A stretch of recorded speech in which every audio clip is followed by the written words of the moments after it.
Hello future coders, welcome back to जीजू one sixty coding challenge. और आज हमारा डे 20 और हमारी स्ट्रिंग की 7th प्रॉब्लम होने वाली है ये। और इस पर्टिकुलर प्रॉब्लम में हमें दो स्ट्रिंग दी होगी। हमें चेक क्या करना है कि पहली वाली स्ट्रिंग है उसको अगर हम रोटेट करें तो सेकंड वाली स्ट्रिंग के बराबर आ सकती है क्या, मतलब फर्स्ट वाली स्ट्रिंग है उसका रोटेशन सेकंड वाली स्ट्रिंग है या नहीं।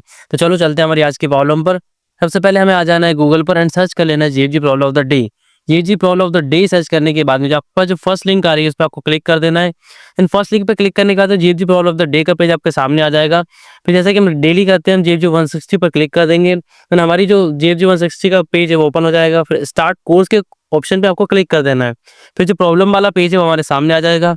उसके बाद में आपके पास में स्ट्रिंग की प्रॉब्लम के लिए रिज्यूम का ऑप्शन आ रहा है तो ठीक है, नहीं तो आप नीचे आके स्क्रॉल करके यहाँ पे स्टार्ट वाले ऑप्शन पे क्लिक कर सकते हैं।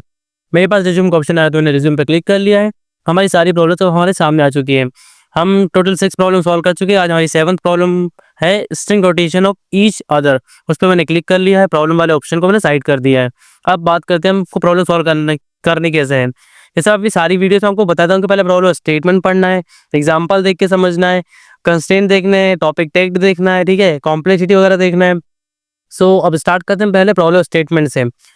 You are given two strings of equal length S1 and S2 that asks us to check if S2 is rotated version of S1। ठीक है, मतलब दो स्ट्रिंग दी है सेम लेंथ की S1 और S2। हमको चेक करना है कि जो S2 है वो S1 का रोटेशन है या नहीं। मतलब S1 को रोटेट करें, मतलब पहला एलिमेंट को लास्ट में ले जाए फिर सेकंड को लास्ट में लेके जाए, ऐसे करके रोटेट करे तो हमारी S2 बन रही है या नहीं, हमें ये चेक करना है। ठीक है, और नोट यहाँ पे दिया हुआ है the character in the strings are in lower case, मतलब दोनों में लोअर केस कैरेक्टर दिए हुए हैं। स्ट्रिंग प्रॉब्लम का नाम क्या था हमारे, string rotation of each other. ठीक है, अब बात कर लेते हैं एग्जाम्पल की। पहला एग्जाम्पल हमारे पास क्या है, S1 में हमारे पास में ABCD दिया हुआ है, S2 में दिया CDAB। ठीक है, अब मैच करने की कोशिश करते हैं। देखो AB यहाँ पर है, AB मिल गया हमको। उसके बाद में C आया तो C आ गया आगे, फिर D आया। मतलब क्या हुआ कि D को पहले आगे किया फिर C को आगे किया, तो मतलब रोटेशन में आ रहा है।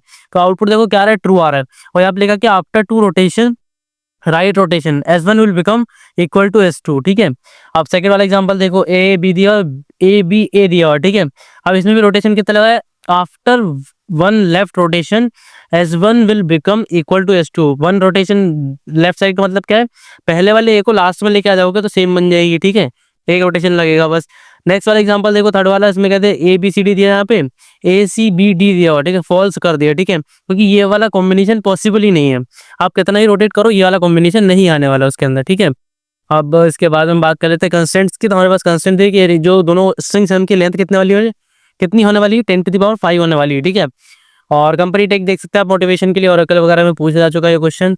एंड टॉपिक टैग की मैं बात करूँ तो स्ट्रिंग्स और डेटा स्ट्रक्चर में दिया हुआ है। देन हम बात करते हैं कॉम्प्लेक्सिटीज की। तो यहाँ पे ऑर्डर ऑफ एन हमें टाइम कॉम्प्लेक्सिटी यूज करनी है, ऑर्डर ऑफ एल हमें स्पेस यूज करना है, एक्सपेक्टेड उनका मतलब। ठीक है, तो हम इसी पर्टिकुलर चीज़ में हम इस प्रॉब्लम को सॉल्व करने वाले हैं। अगर आप बिगिनर है तो आपको बता दूं कि मेरी सारी वीडियो में जो कोड होता है वो बिगिनर फ्रेंडली होता है, तो आज ही वही होने वाला है। तो राइट साइड में कोड एडिटर पे मैं आ चुका हूँ। अब बात करते हैं इस पर्टिकुलर प्रॉब्लम का सोल्यूशन क्या हो सकता है। ठीक है, तो देखो सबसे पहली चीज, स्ट्रिंग का दोनों स्ट्रिंग का रोटेशन होने के पहले मतलब पहले जो जो कंडीशन होगी वो क्या होगी, एक तो इक्वल लेंथ। ठीक है, पहली चीज हम चेक करेंगे इक्वल लेंथ। ठीक है, दो पर्टिकुलर चीजें मतलब दो स्टेप्स में इसको सॉल्व करने वाले हैं। पहली हमारी जो स्टेप होगी, ठीक है, फर्स्ट मेरी स्टेप क्या होगी, इक्वल लेंथ चेक करना। एंड मैं सेकंड स्टेप में मैं क्या करूंगा, देखो सेकंड स्टेप में मैं आपको बता दूं मैं क्या करूंगा, मैं S1 को ही S1 में ऐड कर लूंगा। ठीक है, उसके बाद में मैं चेक क्या करूंगा कि अब S1 की सब स्ट्रिंग है ना, S1 की जो सब स्ट्रिंग है, ठीक है, S1 डॉट सब स्ट्रिंग लिख देता हूँ, सब str इक्वल टू क्या हो जाए, मेरा S2 हो जाए। ठीक है, मतलब S1 की जो सब स्ट्रिंग है उसके अंदर S2 कहीं ना कहीं प्रेजेंट होना चाहिए। ये मैं चेक कर लूंगा। अगर ये दोनों कंडीशन में से कोई ये कंडीशन फुलफिल होती है आपको रिटर्न कर देना है। अगर इक्वल लेंथ नहीं होता इसका मतलब तो कंडीशन फॉल्स हो ही जाएगी यहीं पे, तो आपको सिंपली रिटर्न क्या कर देना है, आपको फॉल्स रिटर्न कर देना। ठीक है, तो पहले मैं ये चेक कंडीशन लगा लेता हूँ। कैसे लगाएंगे, S1 डॉट लेंथ हमारे पास एक फंक्शन होता है इसकी लेंथ निकालने के लिए, and not equal S2 dot length मैंने कर लिया। ठीक है, और अगर दोनों की लेंथ इक्वल नहीं है तो आपको करना है क्या, सिंपली भी मैंने बताया था आपको रिटर्न फॉल्स कर देना। आपको मैंने रिटर्न यहाँ पे फॉल्स कर दिया। ठीक है, सेमीकोलन लगा देना है एक्चुअली, हाँ ठीक है, सेमीकोलन लगा दिया। अब सेकंड वाली कंडीशन की बात कर लेते हैं। मैंने क्या बोला, S1 प्लस इक्वल S1 करना है। S1 में S1 को ऐड कर लिया मैंने।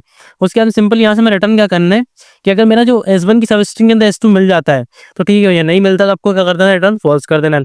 तो उसके लिए सिंपल सी कंडीशन होने वाली, देखो S1 डॉट फाइंड हम लिखेंगे S2। ठीक है, S1 के अंदर मैंने फाइंड किया S2 को।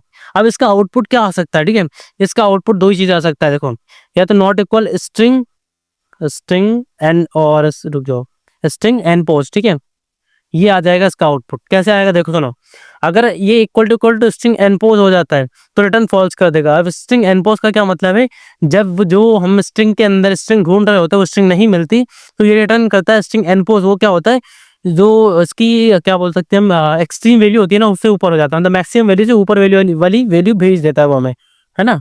तो उससे क्या होता है, हमें पता चल जाता है कि ठीक है अच्छा इसके अंदर मतलब ये स्ट्रिंग फाइंड आउट नहीं हो पाई है, ठीक है। तो इससे मैंने चेक कर लिया, simple serial line of code हो गया। कंपाइल रन करके चेक कर लेते हैं सिंपल टेस्ट पे हमारा ये कोड रन कर रहा है नहीं, रेडी फॉर रिवोल्यूशन के लिए हमारा कोड। एंड आप देख सकते हैं सिंपल टेस्ट पे सक्सेसफुली रन कर रहा है। अब मैं इसे सबमिट करके चेक कर लेता हूँ, रेडी फॉर रिवोल्यूशन के लिए हमारा कोड सबमिशन के लिए, एंड टेस्ट केस पास हो रहे हैं। आप देख सकते हैं कि सारे टेस्ट सक्सेसफुली पास कर लिया है। एंड ये हमारी लास्ट प्रॉब्लम थी स्ट्रिंग की। अब हम आगे जाके नेक्स्ट वाला जो हमारा मॉड्यूल आने वाला है उसकी प्रॉब्लम सॉल्व करेंगे। So thank you so much for this particular video. We will meet in the next video, the next problem of जीव 160 कोडिंग चैलेंज।